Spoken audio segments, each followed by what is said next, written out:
வணக்கம். தமிழ் ஃபுட் கார்னரில் இன்றைக்கி வத்தக்குழம்பு பொடியும் அந்த பொடியை வச்சு வத்தக்குழம்பும் அந்த வத்தக்குழம்புக்கு பொருத்தமாக சௌச்சோ கடலப்பருப்பு கூட்டும் பண்ண போகிறோம். இந்த வத்தக்குழம்பு பொடியை வந்து நம்ம ரெடி பண்ணி வச்சிட்டோம்னா காய்கறிகள் இல்லாத நேரத்தில் டக்குன்னு இந்த பொடியை வச்சு நம்ம இந்த குழம்பு செஞ்சிடலாம். அந்த அளவுக்கு இந்த பொடி வந்து நமக்கு ரொம்ப யூஸ்ஃபுல்லாக இருக்கும். மூணையும் நம்ம எப்படி பண்ணுறதுன்னு பார்க்கலாம். இது வரைக்கும் நம்ம சேனலை சப்ஸ்கிரைப் பண்ணாதவங்க சப்ஸ்கிரைப் பண்ணிவிட்டு பக்கத்தில் உள்ள பெல் பட்டனையும் கிளிக் பண்ணிக்கோங்க. வத்தக்குழம்பு பொடி ரெடி பண்ணிடலாம். ஸ்டவ்வில் ஒரு கடாய் போட்டு சூடு பண்ணியிருக்கேன். அதில் 5 டேபிள் ஸ்பூன் கொத்தமல்லி விதையை சேர்த்துக்கலாம்.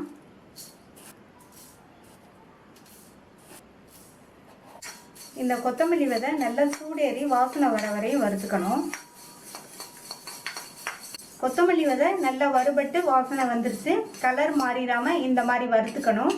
இதை தனியாக எடுத்து வச்சிடலாம். நம்ம வறுத்துருக்கிற 5 டேபிள் ஸ்பூன் கொத்தமல்லி விதைக்கு 8லேருந்து 10 காஞ்ச மிளகாய் தேவைப்படும். நீங்கள் வந்து உங்கள் தேவைக்கு தகுந்தபடி சேர்த்துக்கங்க. இந்த காஞ்ச மிளகாவும் நல்லா மொறுன்னு வர வரைக்கும் வறுத்துக்கணும். மிளகாவும் நல்லா வறுபட்டுருச்சு. இதையும் எடுத்து வச்சிடலாம். 1 டேபிள் ஸ்பூன் பருப்பையும் இதில் சேர்த்துட்டு நல்லா வாசனை வர வரையும் வறுத்துக்கணும். பருப்பு வறுபட்டுருச்சு. இதை தனியாக எடுத்து வச்சிடலாம். 1 டேபிள் ஸ்பூன் கடலைப்பருப்பையும் சேர்த்து வறுத்துக்கலாம். நம்ம வந்து பருப்பை தனித்தனியாக வறுக்கிறோம். ஏன்னா ஒவ்வொரு பருப்பும் ஒவ்வொரு டயத்தில் வறுபடும். எல்லாத்தையும் ஒன்றா போட்டோம்னா ஒரு பருப்பு வறுபடும், ஒரு பருப்பு கருகி போயிடும். அதனால் இந்த மாதிரி தனித்தனியாக போட்டு வறுத்துக்கணும். கடலைப்பருப்பும் கரெக்டாக வறுபட்டுருச்சு. இதையும் எடுத்து வச்சுட்டு 1/2 டேபிள் ஸ்பூன் உளுந்து இதையும் வறுத்துக்கலாம். உளுந்து வந்து இந்த அளவு சேர்த்தா போதும். உளுந்து நல்லா பொன்னிறமாக வறுபட்டுருச்சு.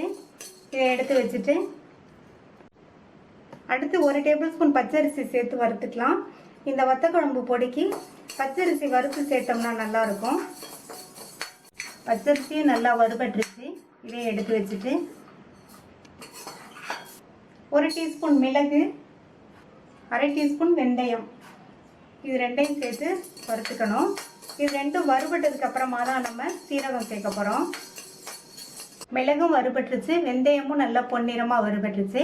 வெந்தயத்தோட கலர் மாறாமல் இந்த மாதிரி வறுத்துக்கணும்.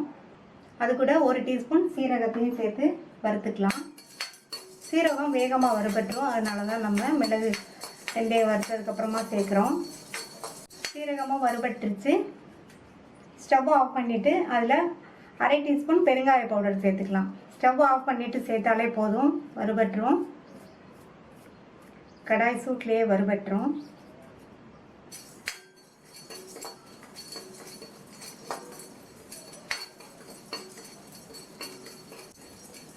இப்போ இதையும் எடுத்து வச்சுட்டு ஏற்கனவே நம்ம வறுத்த எல்லாத்தையும் ஆற விட்டுறலாம். வறுத்ததெல்லாம் ஆறிடுச்சு. இதை மிக்ஸி ஜாரில் சேர்த்துட்டு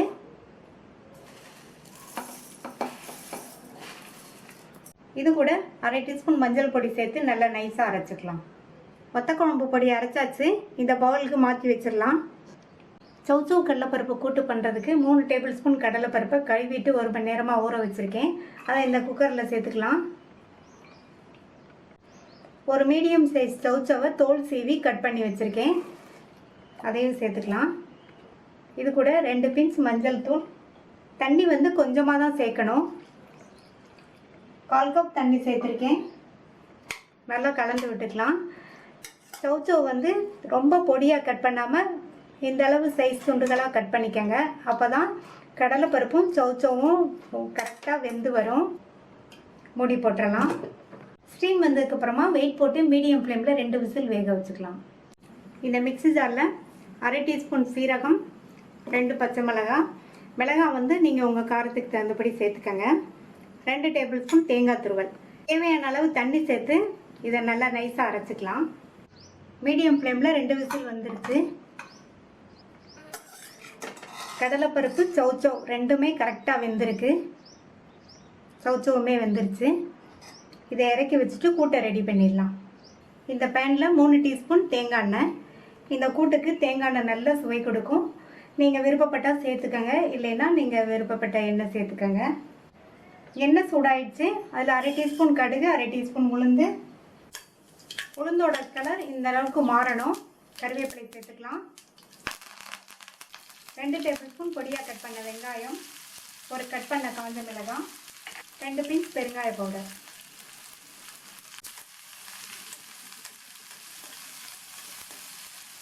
வெங்காயத்தெல்லாம் நல்லா வதக்கியாச்சு. வேக வச்சு சௌச்சோவையும் கடலைப்பருப்பையும் இதில் சேர்த்துடலாம். இந்த கூட்டுக்கு தேவையான அளவு உப்பு சேர்த்து நல்லா கலந்து விட்டுட்டு நம்ம அரைச்ச இந்த தேங்காய் சீரக பச்சை மிளகாய் விழுத சேர்த்துடலாம். மிக்ஸி ஜாரை கழுவி தண்ணி நல்லா கலந்து விட்டுடலாம். 3 நிமிஷத்துக்கு எல்லாமே நல்லா ஒன்று சேர்ந்து வந்து தேங்காய் விழுதோட பச்சை வாசனை எல்லாம் போகட்டும். 2-3 நிமிஷமாக எல்லாம் நல்லா ஒன்று சேர்ந்து கொதிச்சு தேங்காய் விழுதோட பச்சை வாசனை போய் கூட்டு ரெடி ஆயிடுச்சு. ஸ்டவ் ஆஃப் பண்ணிடலாம். நம்மளுடைய சுவையான சௌச்சோ கடலைப்பருப்பு கூட்டு ரெடி ஆயிடுச்சு. வத்தக்குழம்பு பண்ணுறதுக்கு ஒரு பெரிய நெல்லிக்காய் சைஸ் அளவு புளியை தண்ணியில் ஊற வச்சுருக்கேன். இது கூட 1.5 கப் தண்ணி சேர்த்து நல்லா கரைச்சி வடிகட்டி எடுத்து வச்சுக்கலாம். ஸ்டவ்வில் பேன் போட்டிருக்கேன். அதில் 2 டேபிள் ஸ்பூன் நல்லெண்ணெய் சேர்த்துக்கலாம். நல்லெண்ணெய் சேர்த்து இந்த குழம்பு பண்ணுங்க, நல்லாயிருக்கும். எண்ணெய் கொஞ்சம் அதிகமாகவும் சேர்த்துக்கணும். எண்ணெய் சூடாயிடுச்சு. அதில் 1/2 டீஸ்பூன் கடுகு, 1/4 டீஸ்பூனில் பாதி வெந்தயம். நம்ம பொடி அரைக்கும் போது வெந்தயம் சேர்த்தாலும் இந்த மாதிரி குழம்பு வைக்கும்போது வெந்தயம் சேர்த்தா தான் நல்லாயிருக்கும். அதே மாதிரி 1/4 டீஸ்பூனில் பாதி பெருங்காயமும் சேர்த்துக்கங்க, நல்லாயிருக்கும். ஒரு 10 பூண்டு, 7-8 சின்ன வெங்காயம், அதுக்கப்புறமா 3 டேபிள் ஸ்பூன் சுண்ட வத்தல். இதுக்கு பதில் உங்கள்கிட்ட மணத்தக்காளி வத்தல் இருந்தாலும் சேர்த்துக்கங்க.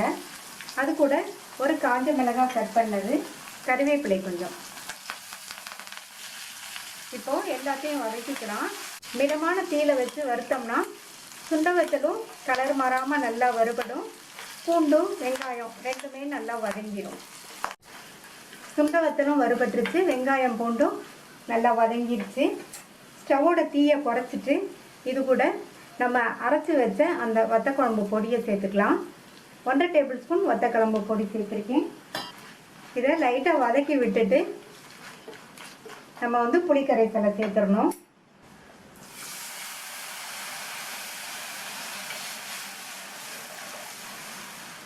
இந்த குழம்புக்கு தேவையான அளவு உப்பு சேர்த்துக்கலாம்.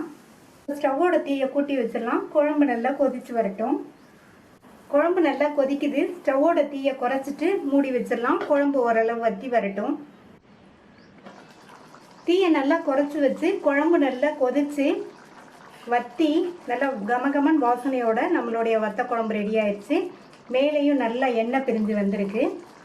இப்போ ஸ்டவ் ஆஃப் பண்ணிடலாம். வத்த குழம்பு பொடி, அந்த வத்த குழம்பு பொடியை வச்சு தயார் பண்ண வத்த குழம்பு.